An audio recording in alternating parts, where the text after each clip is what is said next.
Article 2. Whether it can be demonstrated that God exists? Objection 1. It seems that the existence of God cannot be demonstrated, for it is an article of faith that God exists.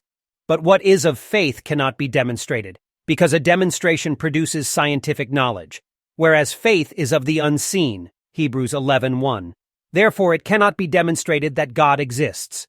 Objection 2. Further, the essence is the middle term of demonstration, but we cannot know in what God's essence consists, but solely in what it does not consist, as Damascene says, Exact Exposition of the Orthodox Faith 1:4. Therefore, we cannot demonstrate that God exists. Objection 3. Further, if the existence of God were demonstrated, this could only be from his effects. But his effects are not proportionate to him, since he is infinite and his effects are finite.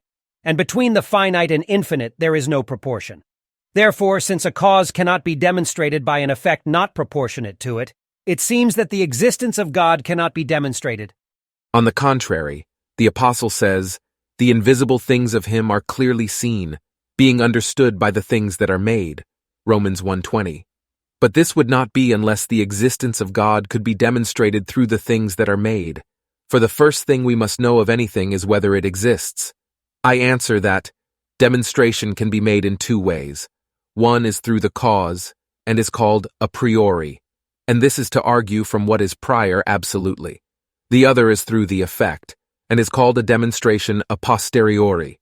This is to argue from what is prior relatively only to us. When an effect is better known to us than its cause, from the effect we proceed to the knowledge of the cause. And from every effect the existence of its proper cause can be demonstrated, so long as its effects are better known to us. Because since every effect depends upon its cause, if the effect exists, the cause must pre-exist. Hence, the existence of God, insofar as it is not self-evident to us, can be demonstrated from those of his effects which are known to us. Reply to Objection 1. The existence of God and other like truths about God, which can be known by natural reason, are not articles of faith, but are preambles to the articles. For faith presupposes natural knowledge, even as grace presupposes nature, and perfection supposes something that can be perfected. Nevertheless, there is nothing to prevent a man who cannot grasp a proof, accepting as a matter of faith, something which in itself is capable of being scientifically known and demonstrated. Reply to Objection 2. When the existence of a cause is demonstrated from an effect, this effect takes the place of the definition of the cause in proof of the cause's existence. This is especially the case in regard to God, because in order to prove the existence of anything, it is necessary to accept as a middle term the meaning of the word, and not its essence, for the question of its essence follows on the question of its existence.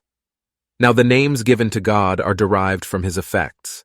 Consequently, in demonstrating the existence of God from his effects, we may take for the middle term the meaning of the word God. Reply to Objection 3. From effects not proportionate to the cause, no perfect knowledge of that cause can be obtained. Yet from every effect, the existence of the cause can be clearly demonstrated, and so we can demonstrate the existence of God from his effects, though from them we cannot perfectly know God as he is in his essence.